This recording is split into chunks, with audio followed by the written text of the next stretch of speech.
Ang tulong natin ay nasa pangalan ng Panginoon. Siya ang lumikha ng langit at lupa. Ating ipahayag ang ating mga kasalanan sa Diyos. Ang ating Diyos ay Diyos na mahabagin at mapagpatawad.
Mapalad ang tao na pinatawad na yaong kasalanan at nalimot na rin ang kanyang nagawang mga pagsalangsang.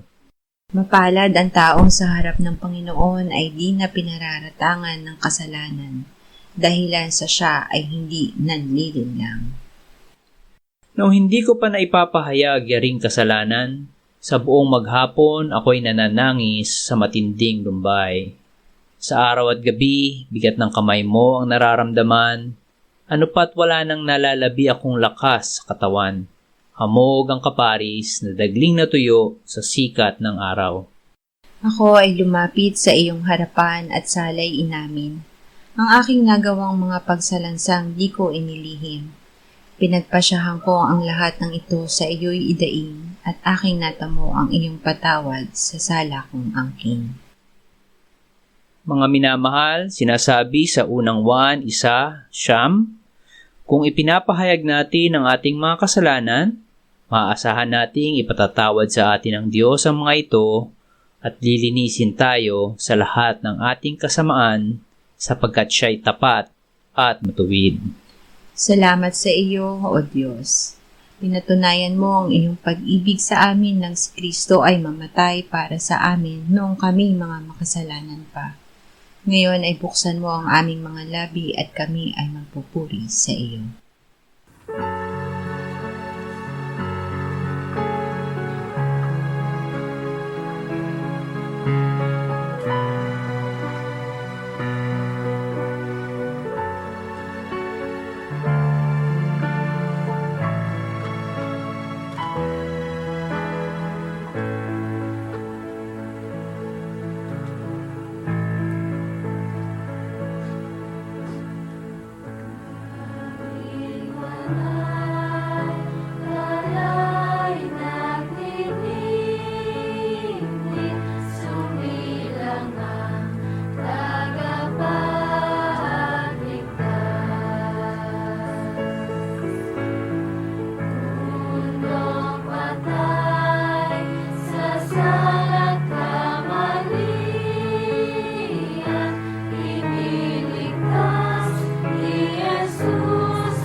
Isaias 61:1-4. Ang Espiritu ng Panginoong Diyos ay sumasa akin, sapagkat hinilang ako ng Panginoon upang ipangaral ang mabuting balita sa inaapi. Kanyang sinugo ako upang magpagaling ng mga bagbag na puso, upang magpahayag ng kalayaan sa mga bihag, at buksan ang bilangguan sa mga bilanggo, upang ipahayag ang kalugod-lugod na taon ng Panginoon at ang araw ng paghihiganti ng ating Diyos, upang aliwin ang lahat ng tumatangis, upang pagkalooban sila na tumatangis sa Siyon, upang bigyan sila ng putong na bulaklak sa halip ng mga abo. Sa halip na pagtangis ay langis ng kagalakan. Sa halip na lupaypay na diwa ay damit ng kapurihan, upang sila'y batawag na mga punong kahoy ng katuwiran, ang pananim ng Panginoon, upang siya'y bigyan ng kaluwalhatian. Si Jesus ang Kristo. Nang pumasok ang Panginoong Jesus sa isang sinagoga sa Nazaret, ay ibinigay sa kanya ang aklat ni Propeta Isaias. Binasa niya ang bahagi kung saan nasusulat, "Ang Espiritu ng Panginoon ay nasa akin, sapagkat ako'y hinirang niya upang ipangaral ang magandang balita sa mga dukha. Ako'y sinugo niya upang ipahayag ang paglaya sa mga bihag at ang muling pagkakaroon ng paningin sa mga bulag, upang palayain ang mga naaapi, upang ipahayag ang taon ng biyaya mula sa Panginoon." At sinabi niya sa kanila, "Ngayoy naganap ang kasulatang ito sa inyong pandinig." Awit 126. Nang ibalik ng Panginoon ang mga kayamanan ng Siyon, tayo ay gaya ng mga nananaginip. Nang magkagayoy na puno ang ating bibig ng mga tawanan at ang ating dila ng mga awit ng kagalakan, nang magkagayoy sinabi nila sa gitna ng mga bansa, ang Panginoon ay gumawa ng mga dakilang bagay para sa kanila. Ang Panginoon ay gumawa ng mga dakilang bagay para sa atin. Kami ay natutuwa. Ang aming mga bihag, O Panginoon, ay iyong ibalik, na gaya ng mga batis sa Negeb. Yaunawang nagsisipaghasik na luhaan ay mag-ani na may sigaw ng kagalakan. Siyang lumalabas na umiiyak na may dalang itatanim na mga binhi ay uuwi na may sigaw ng kagalakan na dala ang kanyang mga bigkis ng inani. Pinalaya. Dahil sila ay tumalikod sa Diyos, ang Huda ay napatapon sa Babilonya ng 70 taon. Matapos ito ay pinalaya at ibinalik sila ng Diyos sa kanilang bayan. Gaya nila, tayo ay naging bihag at alipin ng kasalanan. Ngunit tayo ay pinalaya ng Panginoong Jesus. Sinabi niya, "Kung kayo'y mananatili sa aking salita, tunay ngang kayo'y mga alagad ko, at inyong malalaman ang katotohanan, at ang katotohanan ang magpapalaya sa inyo. Ang bawat nagkakasala ay alipin ng kasalanan, kaya't kung kayo'y palayain ng anak, kayo'y magiging tunay na malaya."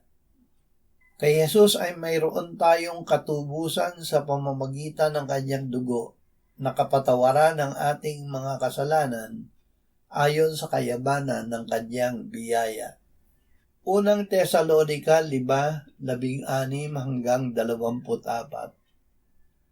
Magala kayong lagi, manalangin kayong walang patid. Sa lahat ng bagay ay magpasalamat kayo, sapagkat ito ang kalooban ng Diyos kay Kristo Jesus para sa inyo. Huwag ninyong patayin ang ningas ng Espiritu. Huwag ninyong hamakin ang mga pagpapahayag ng propesiya. kundi subukin ninyo ang lahat ng mga bagay. Paghawakan ninyo ang mabuti. Layuan ninyo ang bawat anyo ng kasamaan. Pakabadali dawa kayong lubos, mismo ng Diyos ng kapayapaan. At ang inyong espiritu at kaluluwa at katawan ay igatang buo na walang kapintasan sa pagdating ng ating Panginoong Hesukristo. Tapat ang sa inyo'y tumatawag, nagagawa rin naman ito. Pinababanal. Ang pinalaya ng Panginoong Hesus sa kasalanan ay pinababanal mismo ng Diyos. Pinababanal niya ang ating espiritu at kaluluwa at katawan, iniingatang buo at walang kapintasan sa pagbabalik ng ating Panginoong Hesukristo. Matutupad ito dahil ang Diyos ay tapat at siya ang gumagawa nito. Hindi tayo tinawag ng Diyos para sa karumihan, kundi sa kabanalan. Juan 1:6-8, 11-23. Mayroong isang tao na isinugo mula sa Diyos na ang pangalan ay Juan. Siya ay dumating bilang saksi upang magpatotoo tungkol sa ilaw, upang sa pamamagitan niya'y sumampalataya ang lahat. Hindi siya ang ilaw, kundi dumating siya upang magpatotoo tungkol sa ilaw. Ito ang patotoo ni Juan nang suguin ng mga Hudyo, ang mga pari at mga Levita mula sa Jerusalem upang siya'y tanungin, "Sino ka ba?" Siya'y nagpahayag at hindi ikinaila kundi sinabing, "Hindi ako ang Kristo." Siya'y kanilang tinanong, "Kung gayoy, ikaw ba si Elias?" At sinabi niya, "Hindi ako." "Ikaw ba ang propeta?" At siya'y sumagot, "Hindi." Sinabi nila sa kanya, "Sino ka ba? Bigyan mo kami ng isasagot sa mga nagsugo sa amin. Ano ang masasabi mo tungkol sa iyong sarili?" Sinabi niya, "Ako ang tinig ng isang sumisigaw sa ilang na lugar. Tuwirin ninyo ang daan ng Panginoon, gaya ng sinabi ng propeta Isaias." Hindi si Juan Bautista ang Kristo. Tuwid ang sagot ni Juan Bautista, "Hindi ako ang Kristo." Si Juan ay isinugo ng Diyos bilang saksi kay Kristo. Hindi siya ang ilaw, kundi saksi tungkol sa ilaw. Siya ang tinig na sumigaw sa ilang upang ihanda ang pagdating ni Kristo ayon sa propesiya ni Isaias.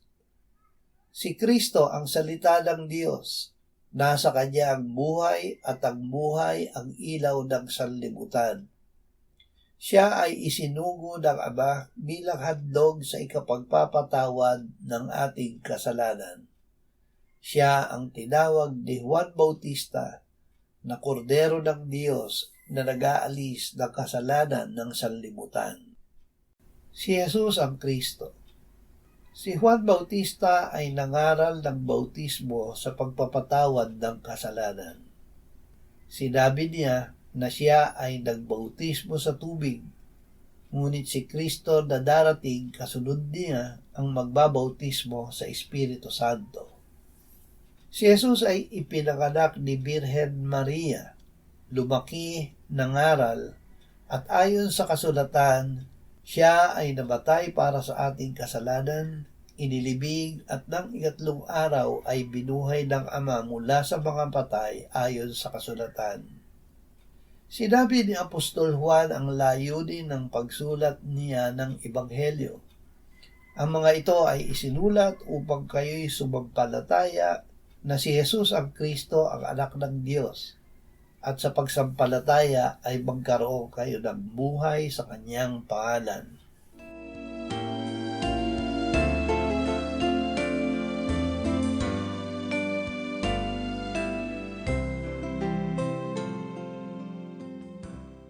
Manalangin tayo. Panginoong Hesus, sinabi mo Malibang kainin ninyo ang laman ng anak ng tao at inumin ang kanyang dugo, kayo ay walang buhay sa inyo. Ang sino mang kumakain ng aking laman at umiinom ng aking dugo ay may buhay na walang hanggan, at akin siyang muling bubuhayin sa huling araw. Sapagkat ang aking laman ay tunay na pagkain at ang aking dugo ay tunay na inumin. Siya na kumakain ng aking laman at umiinom ng aking dugo ay nananahan sa akin at ako sa kanya. Kung paanong buhay ang Ama na nagsugo sa akin at ako ay nabubuhay sa pamamagitan ng Ama, gayon din siya na kumakain sa akin, siya man ay mabubuhay sa pamamagitan ko. Panginoong Hesus, aming tagapagligtas, tinatanggap ka namin sa oras na ito bilang aming tinapay ng buhay. Tinatanggap namin ang iyong katawan na ipinako sa krus, namatay, inilibing, binuhay na muli, at iniakyat ng Ama sa kanyang kanan sa langit bilang aming tunay na pagkain.